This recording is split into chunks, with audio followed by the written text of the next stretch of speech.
गई। गोपन विभाग के अफसर भी बैठक में शामिल हुए। तो कई महत्वपूर्ण विषयों पर यहां पर चर्चा की गई, क्योंकि आज कैबिनेट की अहम बैठक थी और सीएम पुष्कर सिंह धामी के नेतृत्व में यह बैठक की गई, जहां पर तमाम विषयों पर चर्चा हुई। साथ ही आपको बताते चले कि कई वो मुद्दे, क्योंकि तमाम उन विकास कार्यों को गति देने को लेकर भी यहां पर बातचीत की गई है। बैठक में पुलिस ग्रेड पे पर भी रिपोर्ट सौंपी गई। गोपन विभाग के अफसर इस बैठक के अंदर शामिल हुए थे और कई मायनों में यह बैठक महत्वपूर्ण हो जाती है।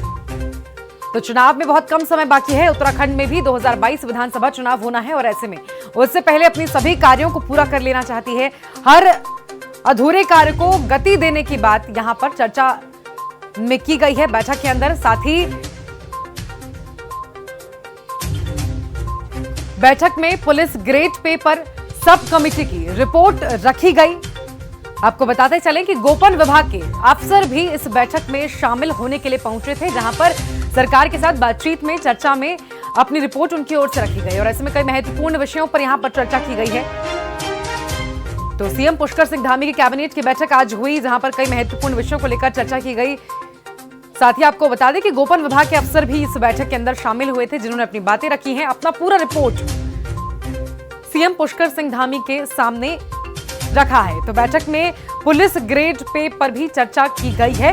गोपन विभाग के जो अफसर वहां पर शामिल हुए थे बैठक में, उनकी ओर से ये तमाम जानकारी सीएम के सामने रखी गई, एक रिपोर्ट पेश की गई, जिसके आधार पर वहां पर चर्चा भी हुई। तो आपको बता दें कि आज सीएम पुष्कर सिंह धामी, जो कि नए नवेले मुख्यमंत्री हैं उत्तराखंड के, उनके नेतृत्व में बैठक की गई। कैबिनेट की महत्वपूर्ण बैठक थी। कोरोना काल में लंबे वक्त से बैठकें नहीं हो पा रही थी, हालांकि कुछ बैठकें अब सीएम पुष्कर सिंह धामी के मुख्यमंत्री बनने के बाद से हुई हैं। साथ ही आपको बता दें, क्योंकि उत्तराखंड के अंदर अगले साल विधानसभा चुनाव होना है और ऐसे में चुनाव से पहले ये कैबिनेट की बैठक बेहद महत्वपूर्ण थी। जो अधूरे कार्य रह गए हैं सरकार के, उन्हें पूरा करने की जिम्मेदारी अब पुष्कर सिंह धामी पर है, क्योंकि 5 साल में ये तीसरे मुख्यमंत्री हैं। तीरथ सिंह रावत और फिर त्रिवेंद्र सिंह रावत, फिर तीरथ सिंह रावत और अब पुष्कर धामी। तो पुष्कर धामी के पास वो तमाम जिम्मेदारियां हैं। जो कार्य अधूरे रह गए हैं, विकास कार्य, उनको पूरा करने का पूरा दायित्व जो है वो अब पुष्कर सिंह धामी के ऊपर ही है और ऐसे में कई मायनों में आज की बैठक महत्वपूर्ण हो जाती है। और उत्तराखंड में एक और हफ्ते बढ़ा दिया गया है कोरोना कर्फ्यू। जी हां, रियायतों के साथ ही कोविड कर्फ्यू को बढ़ाया गया है। कोरोना के बढ़ते मामलों पर यह बड़ा फैसला सरकार की ओर से लिया गया है। सुबह 8 बजे से रात 9 बजे तक दुकानें खुल सकेंगी। 50% क्षमता के साथ वाटर पार्क भी खुलेंगे। यानी कि कुछ चीजों में रियायतें तो मिली हैं, लेकिन कोरोना कर्फ्यू अभी भी जारी है। एक और हफ्ते के लिए कोरोना कर्फ्यू को उत्तराखंड में बढ़ाया गया है, क्योंकि मामले कम जरूर हुए हैं, लेकिन कोरोना का खतरा बरकरार है और जाहिर तौर पर इसी खतरे को समझते हुए उत्तराखंड सरकार की ओर से यह बड़ा फैसला लिया गया है। पिछले दिनों वो फैसला भी हमने सुना था, जब कांवड़ यात्रा को रोका गया, रद्द किया गया और ये कहा गया कि अगर दूसरे राज्यों से कांवड़ी शामिल होते हैं तो उन पर भी कार्रवाई की जाएगी, क्वारंटीन कर दिया जाएगा। तो आपको बता दें कि उत्तराखंड सरकार की ओर से बड़ा फैसला लिया गया है। एक और हफ्ते कोरोना कर्फ्यू को बढ़ाया गया है, साथ में कुछ रियायतें भी दी गई हैं। अब थिएटर्स खुलेंगे 50% क्षमता के साथ ही सरकारी दफ्तरों में 100% जो कर्मचारी हैं वो जा सकेंगे, लेकिन वाटर पार्क यानी कि पर्यटन के जो कुछ स्थल हैं उनको खुलने की इजाजत दी गई है, लेकिन केवल 50% क्षमता के साथ ही खुल सकेंगे।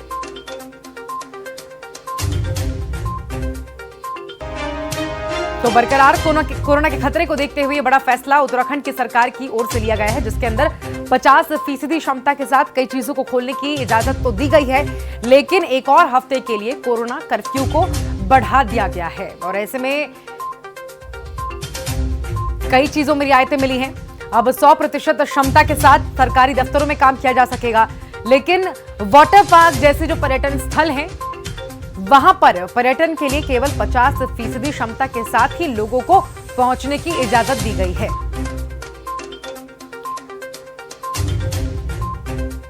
तो कोरोना के मामले कम हुए हैं पहले की तुलना में, लेकिन खतरा जो है कोरोना का वो अभी भी बरकरार है और ऐसे में इसी खतरे को समझते हुए उत्तराखंड सरकार की ओर से यह महत्वपूर्ण फैसला लिया गया है, जिसके अंदर कई चीजों में रियायतें दी गई हैं। तो एक और हफ्ते के लिए कोरोना कर्फ्यू को बढ़ा दिया गया है। अब सुबह 8 बजे से रात 9 बजे तक दुकानों को खुलने की इजाजत मिल गई है। साथ ही 50% क्षमता के साथ वाटर पार्क यानी कि जो पर्यटन स्थल हैं जहां पर वाटर पार्क है, ये तमाम चीजें जो है अब खुल सकेंगी।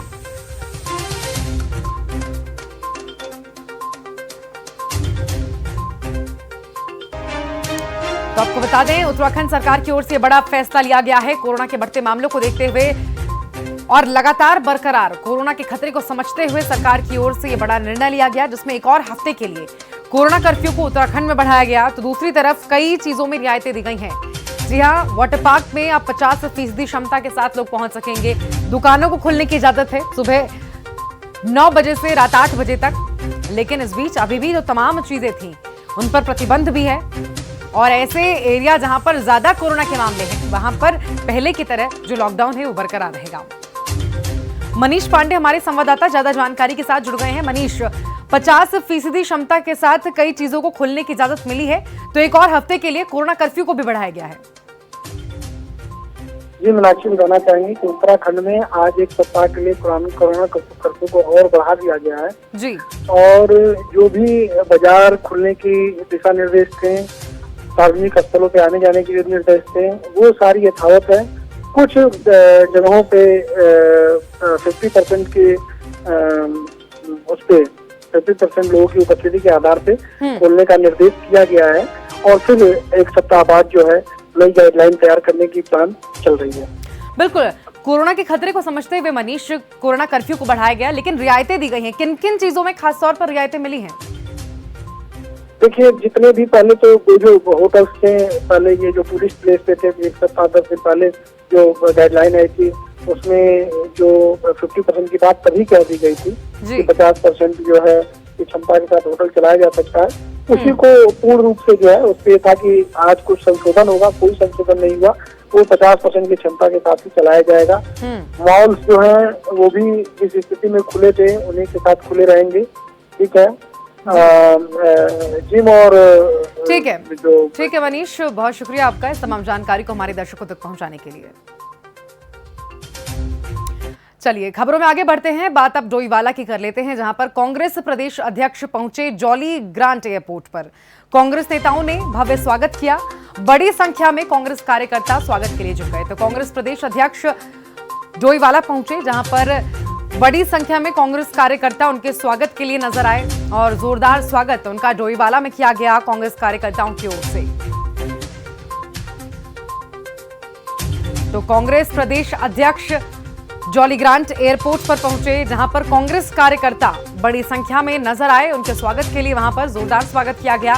साथ ही क्योंकि अगले कुछ महीनों में 6 से 8 महीनों के अंदर उत्तराखंड के अंदर विधानसभा चुनाव होना है, 2022 में विधानसभा चुनाव होगा और यही वजह है। तस्वीरें आप लगातार देख सकते हैं। कांग्रेस प्रदेश अध्यक्ष डोईवाला पहुंचे एयरपोर्ट पर, जहां पर बड़ी संख्या में आप भीड़ देख सकते हैं। बड़ी संख्या में कार्यकर्ता कांग्रेस के उनके स्वागत के लिए वहां पर नजर आए। फूल और माला पहनाकर स्वागत किया गया। कांग्रेस के कार्यकर्ताओं में भरपूर जोश है। हरीश रावत जी और गणेश गोटियाल जी आने से जो है कांग्रेस कार्यकर्ताओं में जो उनके मनोबल को उन्होंने प्रबल करने का काम किया है। पूरी उत्तराखंड कांग्रेस जो है 2022 में पूरी अच्छी तरह से काम करेगी और निश्चित रूप से 2022 में उत्तराखंड में कांग्रेस की सरकार बनेगी।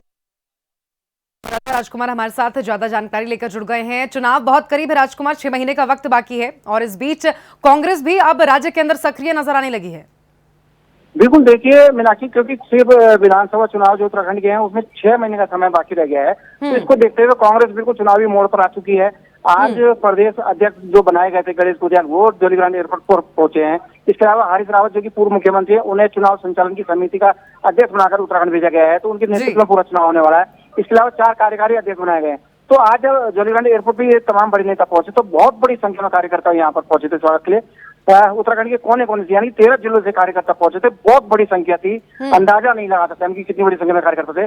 उत्साह देखते ही बन रहा था, क्योंकि 2022 के चुनाव जो है मार्च में होने हैं, तो उसको देखते हुए सारी कवायद चल रही है कार्यकर्ताओं में। जी राजकुमार, डोईवाला पहुंचे हैं गणेश गोटियाल, क्या वहां पर कोई खास कार्यक्रम कांग्रेस पार्टी का होना है? पदाधिकारियों के साथ या कार्यकर्ताओं के साथ खास बातचीत, मीटिंग, बैठक होनी है? बिल्कुल, देखिए कांग्रेस की महिला सेवा दल की जो अध्यक्ष हैं हेमा पुरोहित, उनके नेतृत्व में डोईवाला के विस्थापित क्षेत्र में बहुत बड़ा कार्यक्रम यहाँ पर रखा गया था। हरीश रावत खुद यहाँ इस कार्यक्रम में पहुंचे थे, गणेश गोटियाल इस कार्यक्रम में थे। उन्होंने आम जनता को संबोधित किया, कार्यकर्ता को संबोधित करते हुए यही कहा कि 2022 के चुनाव में कांग्रेस जीतने जा रही है और जिस तरीके से जो इनपुट मिल रहा है कांग्रेस को तमाम ऐसी खबरें आ रही हैं कि 40 से 42 सीट जीतने की स्थिति में इस समय कांग्रेस है।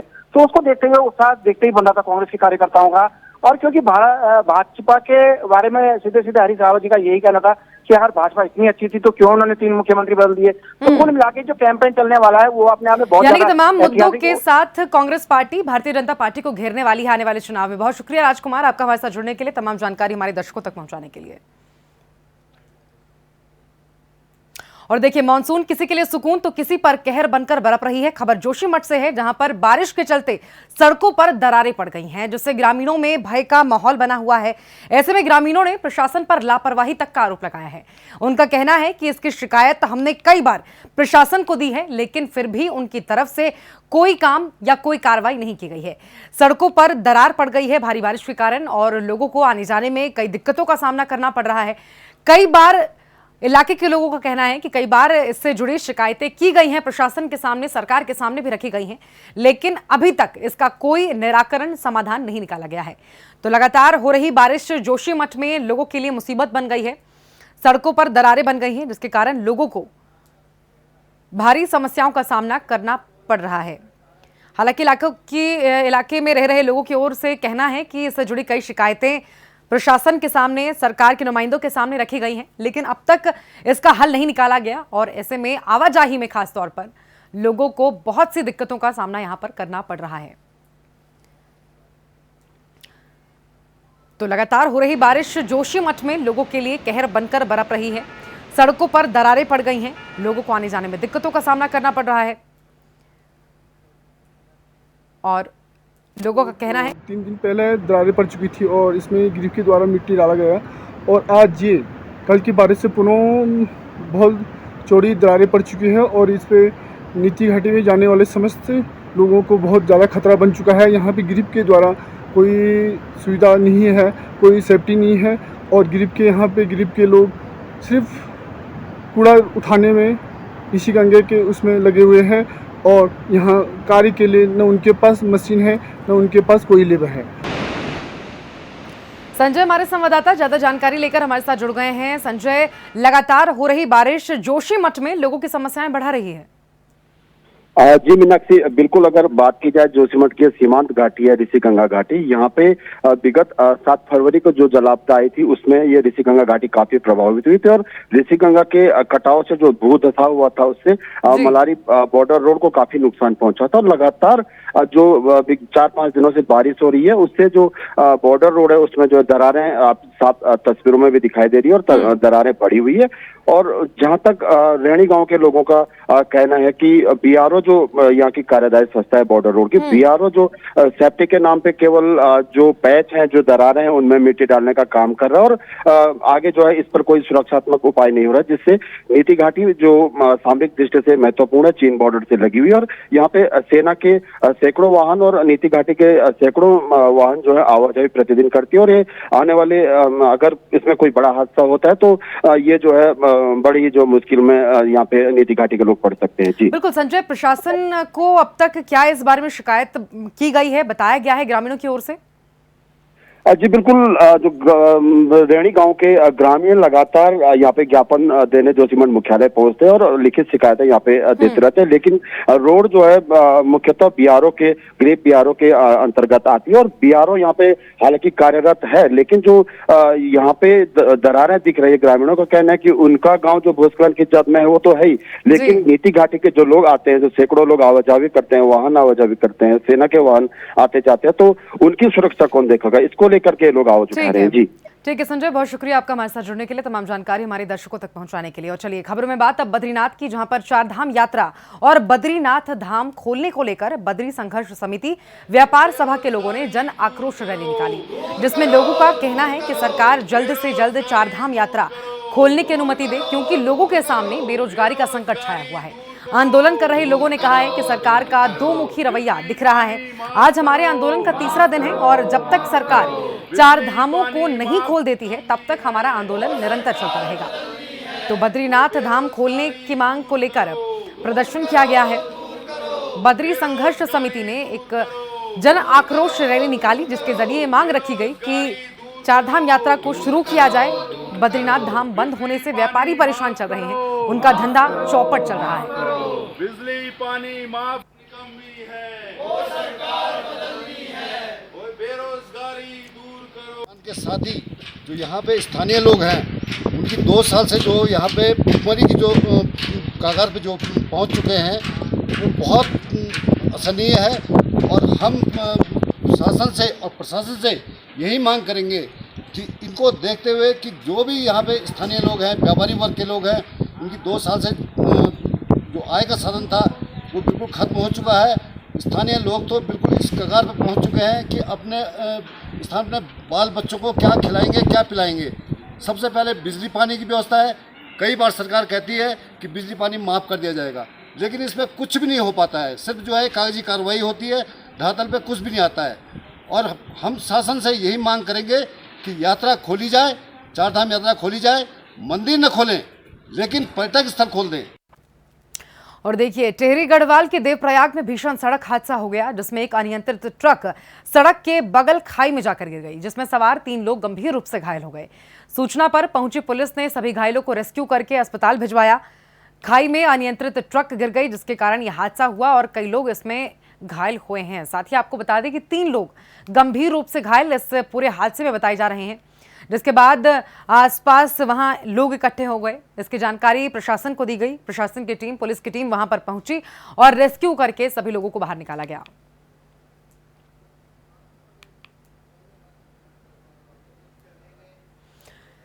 तो पूरा मामला देवप्रयाग का है, जहां पर एक गाड़ी अनियंत्रित होकर खाई में गिर गई, जिसके बाद इसकी सूचना पुलिस को दी गई और गाड़ी में सवार 3 लोग बुरी तरह से घायल हो गए हैं, जिन्हें तुरंत बाहर निकाला गया और सीधे अस्पताल ले जाया गया उपचार के लिए। हालांकि पूरी घटना पर पुलिस नजर बनाए हुए है। तो हादसे में 3 लोग गंभीर रूप से घायल हुए हैं। पुलिस ने सभी का रेस्क्यू कर लिया है और घायलों को इलाज के लिए अस्पताल में भर्ती करा दिया गया है।